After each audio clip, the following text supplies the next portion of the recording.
오늘 말씀 마태복음 7장 24절에서 29절까지 말씀입니다.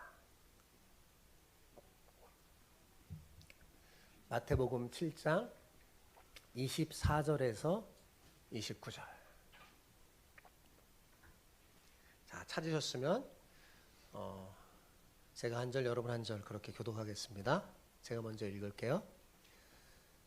그러므로 누구든지 나의 이 말을 듣고 행하는 자는 그 집을 반석 위에 지은 지혜로운 사람 같으리니 비가 내리고 창수가 나고 바람이 불어 그 집에 부딪히되 무너지지 아니하나니 이는 주추를 반석 위에 놓은 까닭이요.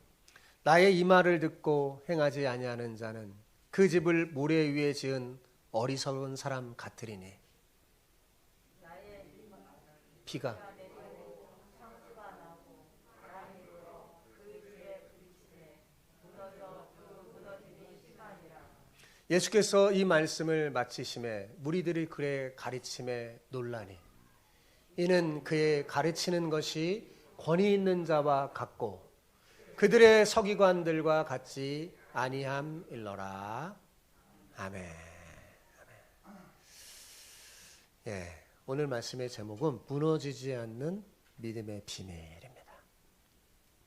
1859년 여름 한 고개사가 나이가랴 폭포에 설치해 놓은 그 밧줄 위를 걸어가는 흥미진진한 사건이 벌어졌습니다. 생각만 해도 아찔한 고개를 벌인 이 주인공은 프랑스 출신의 고개사 찰스 브론딘이라는 사람입니다. 그는 평소에도 밧줄 위에서 온갖 위험한 동작을 펼치면서 19세기 유럽과 미국에서 열광적인 인기를 얻은 고개사였어요. 그가 세계 최초로 나이가라 폭포에 외줄 타는 그 일을 벌인 거예요. 그러니까 얼마나 많은 사람들이 몰려들었겠습니까? 수많은 사람이 몰려들고 만약 외신 기자 촬영하는 사람도 왔겠죠. 우레와 같은 박수와 환호성을 막 보냈어요. 그러자 열광하는 관중의 성원에 보답이라도 한 듯 이 블론디는 뒤로 걸어서 건너기. 뒤로 앞으로도 힘든데 뒤로 걸어서 건너고 그 다음에 안대를 하고 눈을 감고도 건너는 거예요. 그리고 자전거를 타고 건너기 등 아주 다양한 방법으로 나이아가라 폭포를 자유자재로 왔다 갔다 했습니다. 이 모든 이제 고개가 끝나고 공연이 끝날 때쯤 되자 이 브론디는 구름처럼 몰려 환호하는 관중을 향해 이렇게 소리쳤어요. 여러분의 열렬한 응원에 정말 감사드립니다. 보시는 분은 알겠지만 솔직히 저는 마음에 차지 않습니다. 이건 너무 싱겁기 때문입니다. 내 실력 다가 아니라는 거죠. 제 실력은 이게 다가 아닙니다. 저는 여기서 한 사람을 등에 업고도 이 폭포를 건너갈 수 있습니다. 믿습니까? 그랬더니 어떻게 할까요? 사람들이 막 박수를 치고 환호하면서 당연히 믿죠. 당신은 세상에서 가장 뛰어난 고개사입니다. 라고 말했어요. 그러자 관객의 믿음을 확인한 그는 활짝 웃으면서 제안을 했어요. 그토록 저를 믿어주시니 감사합니다. 정말 감사합니다. 그렇다면 여러분 모두에게 기회를 드리겠습니다. 자, 누가 제 등에 올라타 이 계곡을 건너시겠습니까? 손 들어보세요. 그랬더니 어떻게 할까요? 갑자기 이 순간 정적이 쫙 그런 거예요. 아무도 대답하지 못하고 고개만 젓고 있을 때 이 실망한 브론딘이 그의 매니저이자 오랜 친구인 해리에게 가서 자네도 나를 믿지 못하겠는가? 물어붙자 그 친구가 믿고 말고 대답하면서 정말 그 등 뒤에 올라탔습니다. 이게 올라타서 건너는 그 사진이 지금도 있어요. 인터넷에. 또 탁 타고.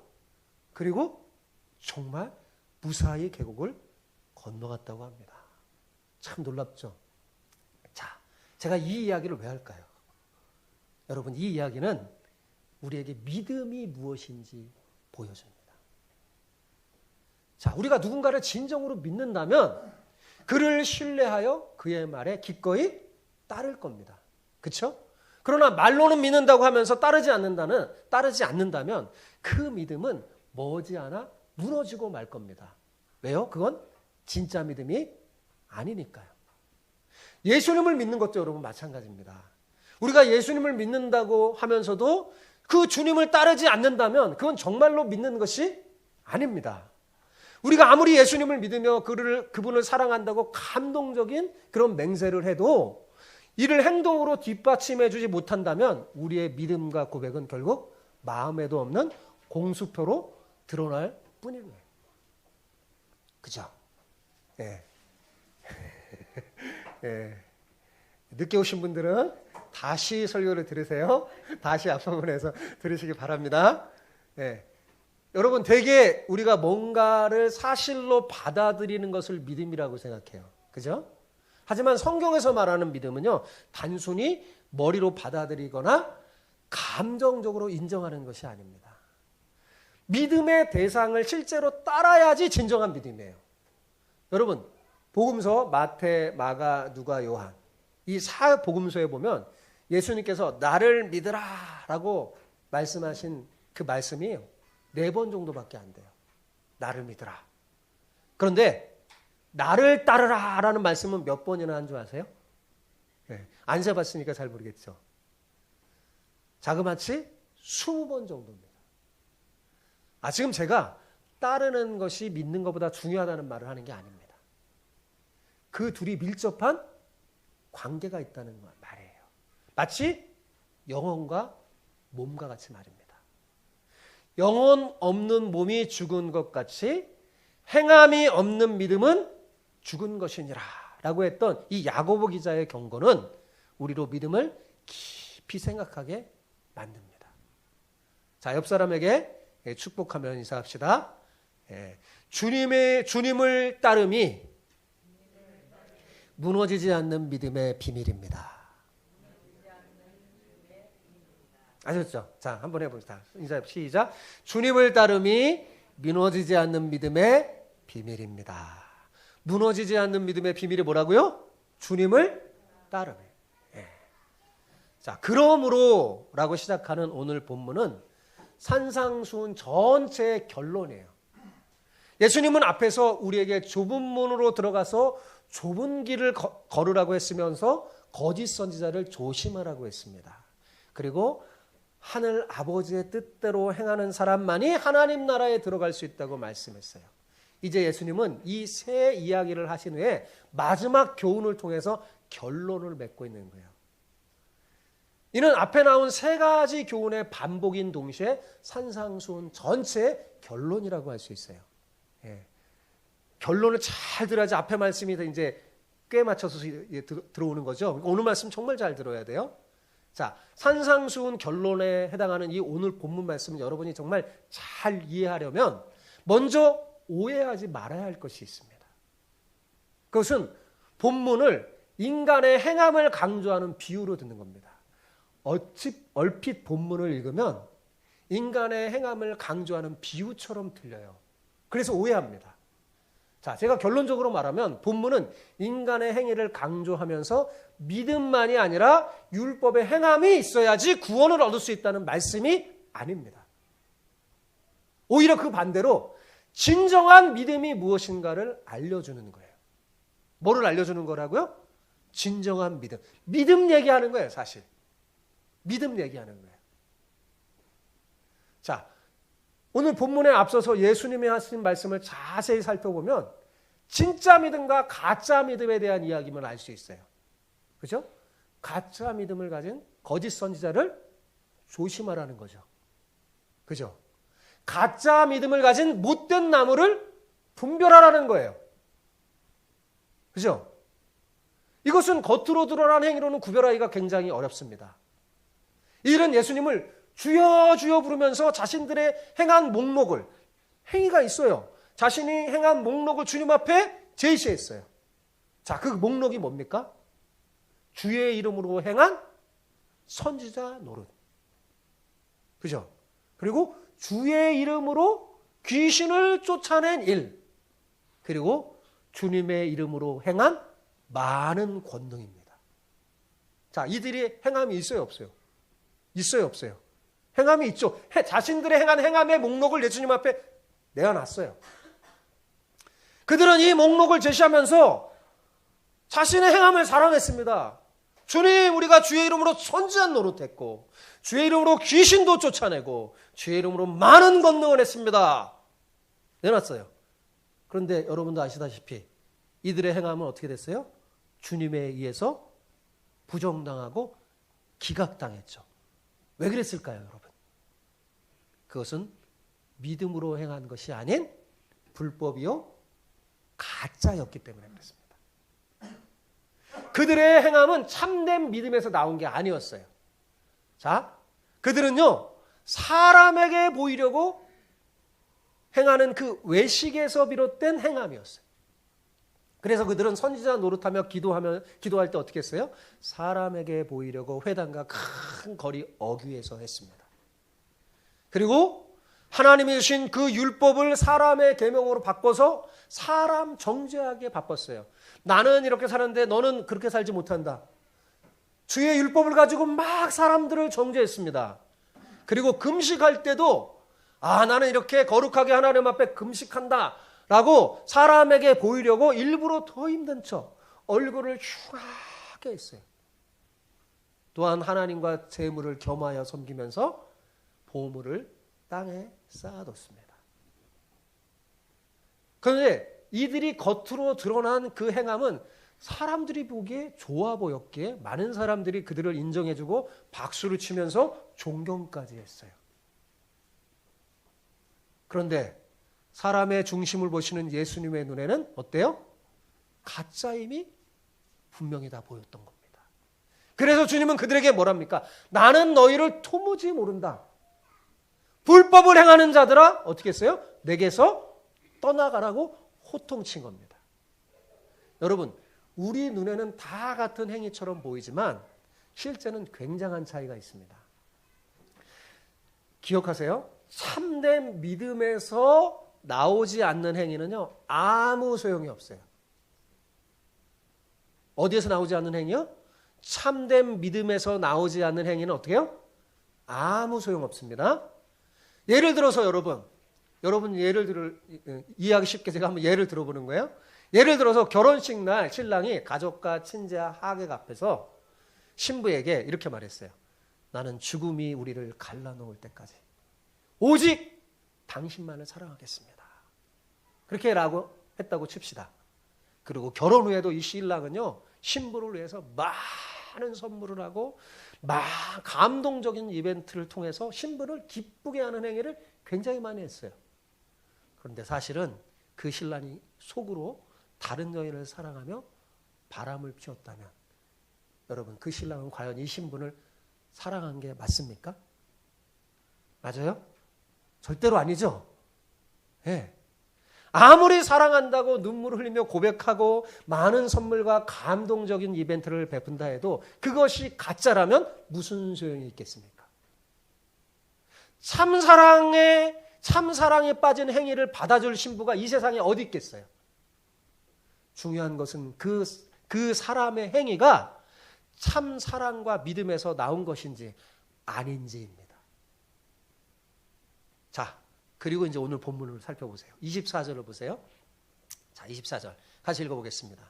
그러므로 누구든지 나의 이 말을 듣고 행하는 자는 그 집을 반석 위에 지은 지혜로운 사람 같으리니. 자, 우리가 여기서 눈여겨봐야 할 부분이 뭐냐면 나의 이 말을 듣고입니다. 여러분 성경책에 있으면 거기 줄을 쓰세요. 나의 이 말을 듣고.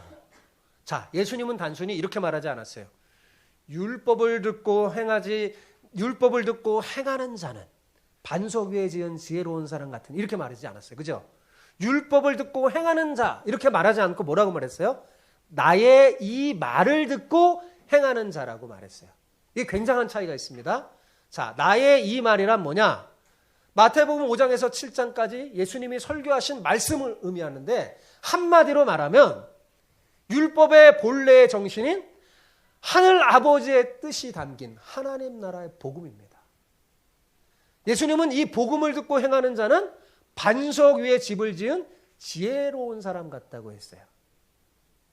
자, 예수님은 왜 자신이 전한 복음을 듣고 행하는 자를 반석 위에 지은 지혜로운 사람이라고 한 걸까요? 그들이야말로 무너지지 않는 믿음을 가진 참된 성도요, 좋은 나무이기 때문입니다. 그들은 생명으로 인도하는 좁은 문으로 들어가는 사람이며 참된 선지자, 참된 신자이고 반석 위에 집을 지은 지혜로운 사람이에요.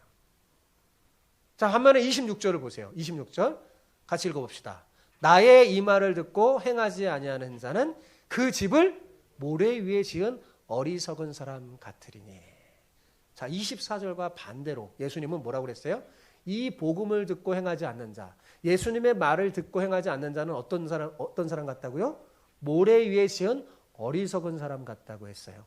자, 예수님은 왜 자신이 전한 복음을 듣고 행하지 않는 자를 모래 위에 지은 어리석음 같다고 하신 걸까요? 자, 그들은 무너질 가짜 믿음을 가진 거짓 성도요, 못된 나무이기 때문입니다.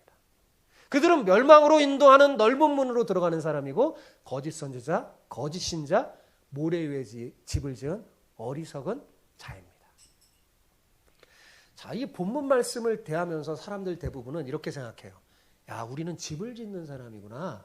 집을 짓는 사람이니까 모래가 아니라 반석 위에 집을 잘 짓자라고 다짐합니다. 맞는 말이요? 좋은 말은 같은데 실상은 그렇지 않습니다. 대부분 이 본문을 대하면 사람들의 반응이 이래요. 그리고 이렇게 설교하시는 분들도 많습니다. 맞는 것 같아요. 그죠?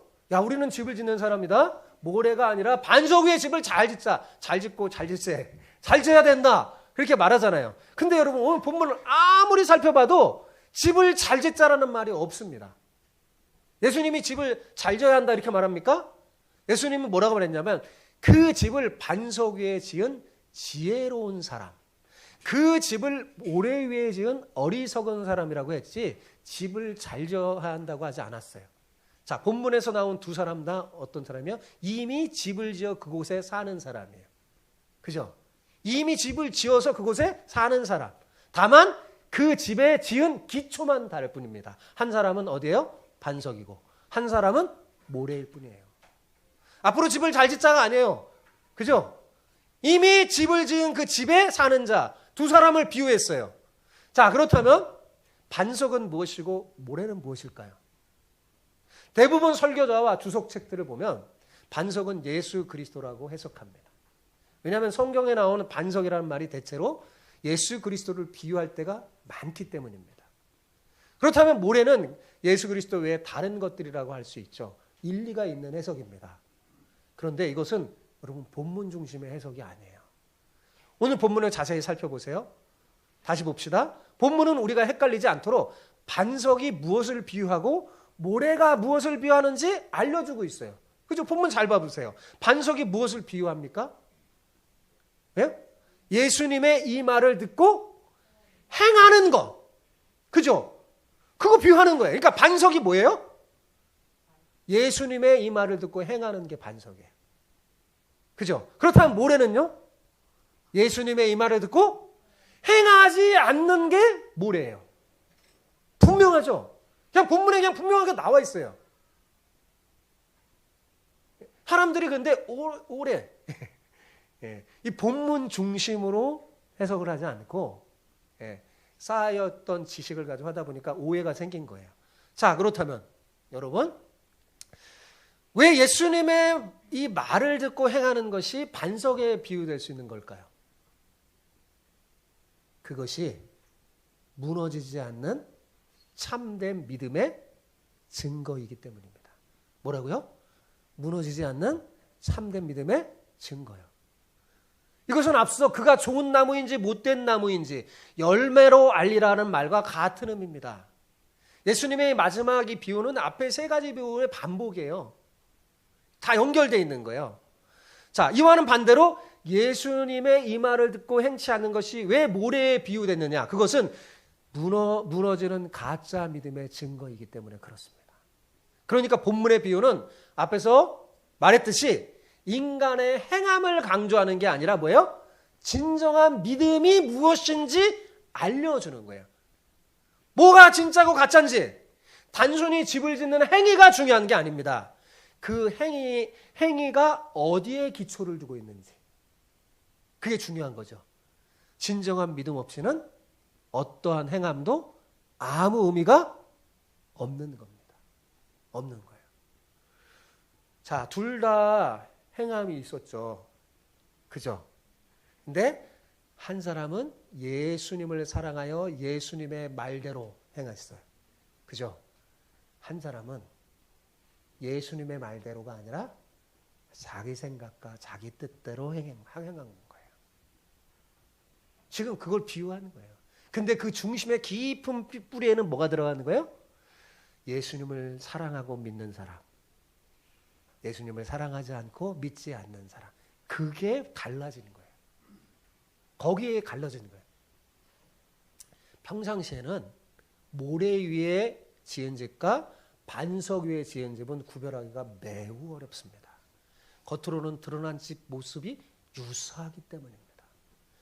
즉 겉으로 드러난 행위로는 그 사람이 참된 믿음을 가진 사람인지 가짜 믿음인지 구별하기가 어려워요.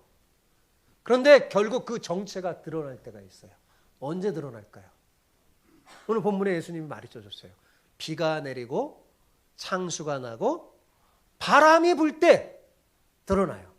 비가 내리고 창수가 나고 바람 부는 것은 누구도 피할 수 없어요. 여러분 기억해야 될 게 뭐냐면 반석 위의 집도 모래 위의 집도 비가 오고 바람이 불고 창수나는 거 피할 수 없어요. 둘 다 맞아요. 예수 믿는 사람도 고난을 겪고 안 믿는 사람도 고난을 겪고 예수 믿는 사람도 홍수를 겪고 안 믿는 사람도 다 겪어요. 다 겪어요. 그거 피할 수가 없어요. 다만 차이가 나는 게 있어요. 반석 위에 집을 지은 그 집은 어때요? 무너지지 않아요. 모래 위에 집을 지은 사람은 무너집니다. 평상시에는 믿음이 잘 드러나지 않는데 어려운 일이 만났을 때 선명하게 드러나요. 엄청난 고난을 겪은 욥의 가정을 봐보세요. 욥의 아내 어떻게 됐어요? 믿음이 무너져 버렸어요. 하나님 버리고 하나님을 욕하고 남편도 남겨둔 채 갔죠. 그 고난이 오기 전에 비가 내리고 창수가 나고 바람 불기 전에 욥의 아내는 참 믿음이 좋은 사람처럼 보였어요. 어려움을 겪자 드러나 버리죠. 그러나 욥은 어때요? 끝까지 인내하며 믿음을 지키면서 자신의 믿음이 진짜임을 보여줬죠. 진짜 믿음을 가진 사람은요, 어려움 속에서도 믿음을 포기하지 않아요. 엄청난 고난 속에서도 믿음을 포기하지 않아요. 보통 사람 같으면 저 정도면 야, 저 사람 어떻게 저렇게 고난을 겪고 하나님 믿을까? 믿음을 떠나 보낼 것 같은데 절대로 믿음이 무너지지 않습니다. 왜요? 그 사람 믿음 진짜니까. 진짜니까.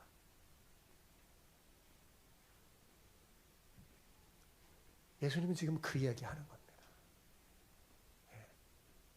제가 목회하면서 어떤 사람들은 신앙 간증을 하면서 잘해서 성공된 이야기를 막 하는 사람들이 있어요.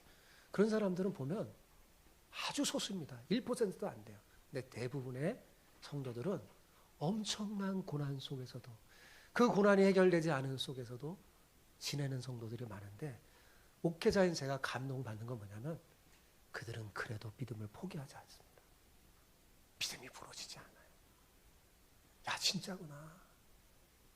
근데 어려울 때 떠나는 사람들이 있더라고요. 믿음을 떠나 무너지는 사람들이 있더라고요. 어렵고 힘들 때 이 비가 내리고 창수가 나고 고난이 막 하잖아요.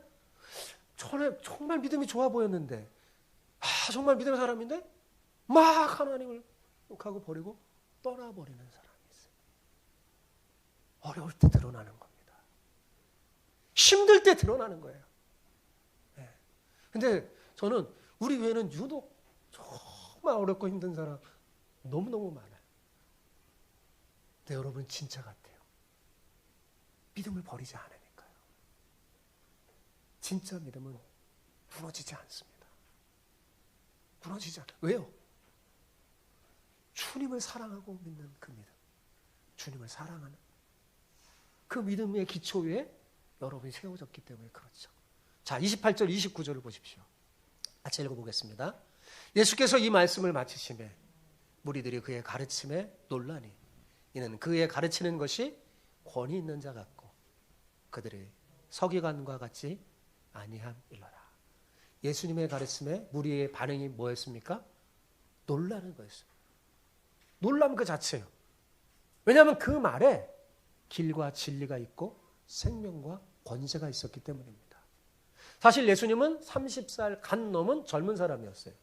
더군다나 나사렛이라는 촌동네 출신으로 회당에서 가르치는 의무 교육만 겨우 마친 평범한 사람이었어요. 그는 바울처럼 가말리알 문화에서 배우지 않았어요. 말하자면 명문대 다녀서 좋은 교수 밑에 배우지도 않았어요. 높은 학력도 없었습니다. 그러나 사람들은 그 입에서 나오는 말씀 한마디 한마디에 충격을 받을 수밖에 없었어요. 누구에게도 발견할 수 없는 위엄과 권세와 능력이 있었기 때문이죠. 우리는 잘 알아요. 당연하죠. 왜요? 그분은 성자 하나님이시니까요. 그분은 하나님이시잖아요. 우리는 여러 곳에서 여러 가지 강의와 교훈을 듣습니다. 어떤 강사는 정말 탁월해서 말도 잘해서 막 사람들을 막 감동시켜줍니다. 그런데 여러분, 그의 가르침은요, 우리와 같은 사람의 가르침이에요. 자신의 경험 속에 나온 거예요. 완전하지가 않아요. 오류가 많습니다. 이에 반해서 산상수훈을 가르쳐 주신 분은 누구예요? 하나님 자신이잖아요. 완벽한 말씀이에요. 그죠? 세상과 사람을 만드신 창조주 하나님께서 하신 말씀은 사람의 말씀과 차원이 다르겠죠. 그 말씀에는 창조주의 권세와 능력과 위엄이 그대로 나타나 있습니다. 그래서 예수님을 만난 사람은 그것을 느꼈어요. 예수님을 만나면 자신을 돌아보게 되고 죄인임을 알게 되죠. 그 권세와 권위를 느낀 거예요. 예수님이 가르치는 방법은 당시 바리새인들과 서기관과 너무나 달랐습니다. 바리새인과 서기관들은 율법을 해석하고 가르칠 때 주로 권위 있는 사람의 말을 인용해서 가르쳤어요. 그죠? 요즘 학자들도 어떤 학자 딱 권위 있고 힘 있는 학자들의 누구의 말은 이렇다 하면서 가르치잖아요. 그런데 예수님은 가르치는 스타일은 그렇지 않아요. 타인의 말을 인용하지 않고 어떻게 해요? 직접 자신의 권세로 말합니다. 누가 이렇게 말했다라고 말하지 않고 어떻게 해요? 내가 너희에게 말하노니. 이렇게 말하죠. 이렇게 선언해요. 예수님은 자신의 권세로 모든 율법학자들의 해석을 교정하고 가르쳐 줬어요. 복음서에 보면 예수님이 하신 일은 교정하는 거예요. 엉뚱하게 하나님이 자신의 말씀을 줬는데 사람이 이 하나님의 말씀을 사람의 계명으로 바꿔서 엉뚱하게 사람들에게 적용하면서 헷갈리게 하는 거예요. 그러니까 예수님이 교정해 주시는 거예요. 교정해 주시는 거예요. 여러분, 제가 목사가 되겠다고 하면서 신학교에 들어가서 하나님이 이 과정을 겪게 하시더라고요. 어렸을 때부터 교회에서 배우고 들었던 그 가르침의 잘못된 부분을 성경을 읽으면서 교정했어요. 아, 이게 아니구나.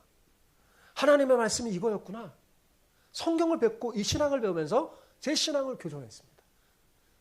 하나님의 진짜 말씀으로 예수님은 교정해주고 바로 잡아줬어요. 이러한 일은 율법을 만드신 하나님은 할 수 있는 일이죠. 옛날 하나님께서 시내산의 십계명을 이스라엘 백성들에게 줬을 때 이스라엘 백성들은 그의 영광을 두려워했어요. 하나님의 영광을 두려워. 그죠? 하나님과 함께 있어서 그 하나님의 영광의 광채가 모세에게 비친 것만 봐도 그것도 두려웠어요. 그래서 모세가 수건을 가렸잖아요. 하나님의 영광을 두려워한 거거든요. 지금은 산 위에서 똑같이 예수님이 산 위에서 말씀하시죠. 마치 시내산에서 이스라엘 백성이 말씀하는 것처럼 말씀하시는 그 예수님의 모습에 그런 신적인 위엄과 권위를 느꼈던 것입니다. 자, 오늘 말씀을 통해서 제가 중요한 이야기의 결론을 여러분에게 맺고자 합니다. 되게 중요한 얘기니까 오늘 말씀 듣고 이제는 믿음에 대해서 헷갈리지 마시기 바랍니다. 우리가 오늘날 예수님을 믿는다는 거, 여러분 예수님 믿는다고 하잖아요. 그죠? 예수님을 믿는다는 것은요, 그 속에 두 가지 의미가 담겨져 있는 겁니다. 잊지 말고 꼭 기억하세요. 예수님을 믿는다는 게 뭔가? 우리는 믿음으로 구원 얻습니다. 절대로 우리의 행함으로 구원 얻는 게 아니에요. 그러면 예수님을 믿는다는 게 뭔가? 첫째는 예수님을 구세주로 믿는 겁니다. 뭐로 믿는 거라고요? 대답을 해주세요. 뭐로 믿는 거라고요? 구세주. 그게 무슨 말인가 하면 그분이 나를 죄와 사망에서 건져주실 유일한 구원자, 구세주임을 믿는 거예요. 여기에는 우리의 어떤 공로와 행위가 전혀 없습니다. 전적인 하나님의 은혜예요. 그런데 이것이 믿음의 전부가 아닙니다. 시작일 뿐이에요. 두 번째, 두 가지 의미가 담겨 있다고 그랬잖아요. 예수를 믿는다는. 두 번째가 뭐냐? 이걸 사람들이 몰라요. 두 번째는 뭐냐면 예수님을 자신의 왕, 주로 믿는 거예요. 뭐로 믿는 거라고요? 주인으로. 그래서 예수님을 뭐라고 불러요? 주님이라고 부르잖아요. 자, 이게 무슨 말이냐? 예전에는 내 생각과 내 뜻대로 살았다면 이제는 주님의 생각과 주님의 뜻대로 살겠다고 다짐하며 고백하며 그분의 말씀을 따르는 믿음의 삶을 사는 거예요. 그것이 뭐예요? 예수님 믿는 거예요. 자, 이해가 됐습니까? 그래서 바울은 갈라디아서 2장 20절에 이렇게 고백합니다. 그는 예수 믿는 게 뭔지 아주 잘 고백했어요. 여기 갈라디아 2장 20절 같이 읽어볼까요? 내가 그리스도와 함께 십자가에 못 박혔나니 그런즉 이제는 내가 사는 것이 아니요 오직 내 안에 그리스도께서 사시는 것이라. 이제 내가 육체 가운데 사는 것은 나를 사랑하사 나를 위하여 자기 자신을 버리신 하나님의 아들을 믿는 믿음 안에서 사는 것이라. 이것이 성경이 말하는 진짜 믿음이에요. 여러분, 이런 믿음을 가진 성도는 주님을 따르는 삶으로 자기 믿음을 증거합니다. 증명해요. 내 믿음이 진짜임을. 그리고 어떤 환난과 시련을 겪고도 무너지지 않습니다. 그는 반석 위에 집을 지은 지혜로운 사람이기 때문이죠. 18세기 독일의 작가인 고트홀드 에프라임 레싱이라는 사람이 있는데 그분이 쓴 현자 나탄이라는 시곡이 있습니다. 그 중에 반지 이야기가 나오는데요. 그 반지 이야기를 여러분에게 해드리려고 그래요. 오늘 말씀과 관련이 있어서 그렇습니다. 자, 어떤 사람이 그만 비춰주세요. 저거 비춰주세요. 어떤 사람이 반지 하나를 가지게 됐습니다. 근데 그 반지는 굉장히 맑고 아름다운 색의 반지였는데 그 반지를 낀 사람은 하나님과 사람에게 사랑을 받는다는 이야기가 전해져 내려왔어요. 그래서 어떤 사람이 그 반지를 끼고 있었어요. 그러던 어느 날 이 아버지가 정말 그 반지를 끼고 하나님과 사람에게 많은 사랑을 받고 살았어요. 그러던 어느 날 이 아버지가 자기가 이제 세상을 떠나는 날이 가까워짐을 알자 아들이 3명이 있었는데 세 아들 중에 누구에게 반지를 줄까? 반지는 하나잖아요. 고민하게 됐어요. 근데 왜 고민하냐면 세 아들 다 참 훌륭하게 컸어요. 그래서 누구에게 줄지 도저히 정할 수가 없어서 생각 끝에 이 아버지가 세공사를 찾아갑니다. 찾아가서 똑같은 반지 2개를 더 만들어 달라고 부탁을 해요.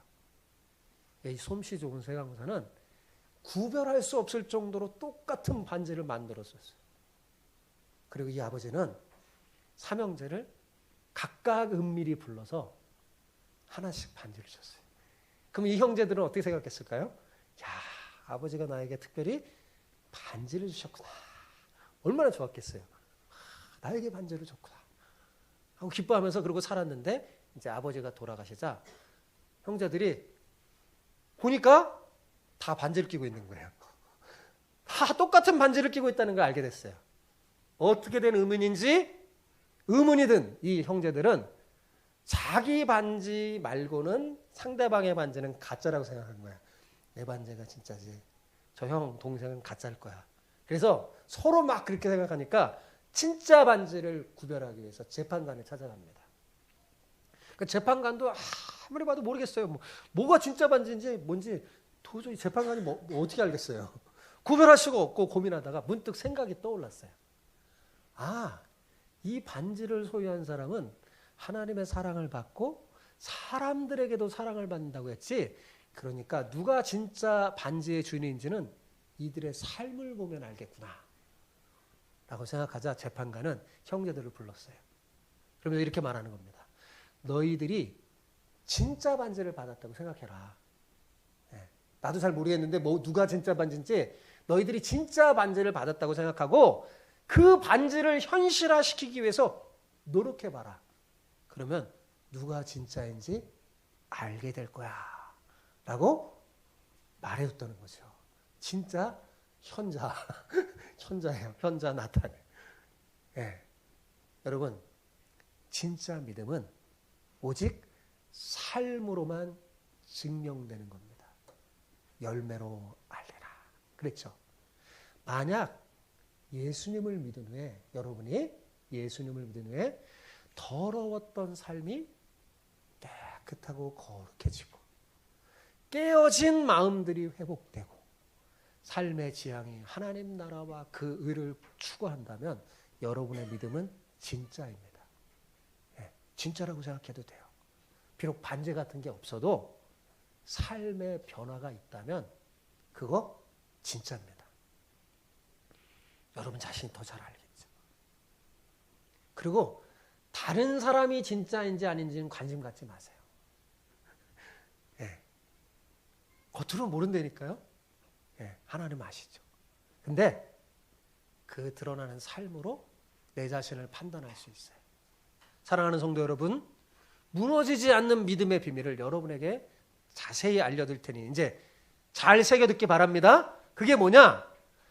내가 예수님을 구세주로 믿을 뿐만 아니라 주로 따르는 거예요. 이해가 되십니까? 무너지지 않는 믿음은 진짜 예수님을 믿는 건데 그게 뭐냐? 예수님을 나의 구세주로만이 아니라 구세주로 믿고 뭐요? 주님으로 믿고 따르는 거예요. 이게 성경에서 예수님 믿는 거예요. 이 진짜 믿음으로만 구원 얻는 겁니다. 만약 여러분이 예수님을 이처럼 믿는다면 여러분은 틀림없이 반석 위에 집을 지은 지혜로운 사람입니다. 아무리 비가 오고 창수가 나고 바람이 부는 고난이 와도 여러분의 믿음은 절대로 무너지지 않을 거예요. 절대로 무너지지 않습니다. 이런 무너지지 않는 믿음을 가진 사람에게 그 사람의 삶에는요, 감사와 감격이 넘쳐요. 뭐가 넘친다고요? 감사와 감격이 넘쳐요. 왜냐하면 주님 덕분에 지금 내 옆에 있는 사람, 여러분의 옆에 있는 사람 봐보세요. 그 사람이 소중한 사람이라는 것을 알게 되고 주님 덕분에 그 사람이 내 곁에 있다는 사실에 고맙게 여겨지기 때문입니다. 예전에 이런 찬송가가 있어요. 예수님 때문에 형제를 사랑하면, 그죠? 예수님 덕분에 형제가 정말 귀한다는 거 알게 되고 예수님 덕분에 살아가는 삶의 보는 시각이 달라지고 예수님 덕분에 달라진 것. 그래서 감사하게 돼요. 뿐만 아니라 비록 여전히 내가 자신을 볼 때 내가 너무나 형편이 없어도 너무 부족하고 실수하고 자주 넘어져도 나를 향한 주님의 사랑이 초래되지 않는다는 사실을 알기에 감사와 감격이 넘칩니다. 저는 요한복음을 읽으면서 울었던 적이 있는데 뭐냐면 예수님이 이랬어요. 아버지께서 내게 주신 양을 나는 하나도 잃어버리지 않는다고. 무슨 말이에요? 예수님이 저 안 잊어버린다는 거잖아요. 여러분 정말 예수님을 구세주로 주님을 따른다면 여러분 안 잊어버려요. 여러분을 향한 주님의 사랑은 안 걷어가요. 그러니 얼마나 감사하고 감격합니까? 네. 그래서 감사와 감격이 넘치는 거예요. 자, 그런데 이것을 시기하는 존재가 있어요. 누굴까요? 사탄. 사탄 헷갈리게 해요. 방해해요. 그래서 사도 바울은 우리에게 이렇게 권면했습니다. 자, 읽어봅시다. 사도 바울의 권면. 여러분에게 하는 권면이에요. 읽어봅시다. 시작. 그러므로 너희가 예수 그리스도를 뭐로 받아요? 주로 받았으니. 예수 그리스도를 구세주로만 믿는 게 아니라 뭐요? 주로 받았어요, 우리는. 그러니까 어떻게 해요? 그 안에서 행하되. 계속 읽어봅시다. 그 안에 뿌리를 박으며 세움을 받아 교훈을 받은 대로 믿음에 굳게 서서 뭐요? 감사함을 넘치게 하라 라고 권면했습니다. 한 주간도 여러분 감사와 감격이 넘치는 삶을 통해 풍성한 은혜를 누리고, 다음 주가 무슨 주일이에요? 수수감사 주일에 그 감사함과 감격이 넘치는 그 복된 예배로 하나님께 영광을 돌리길 바랍니다.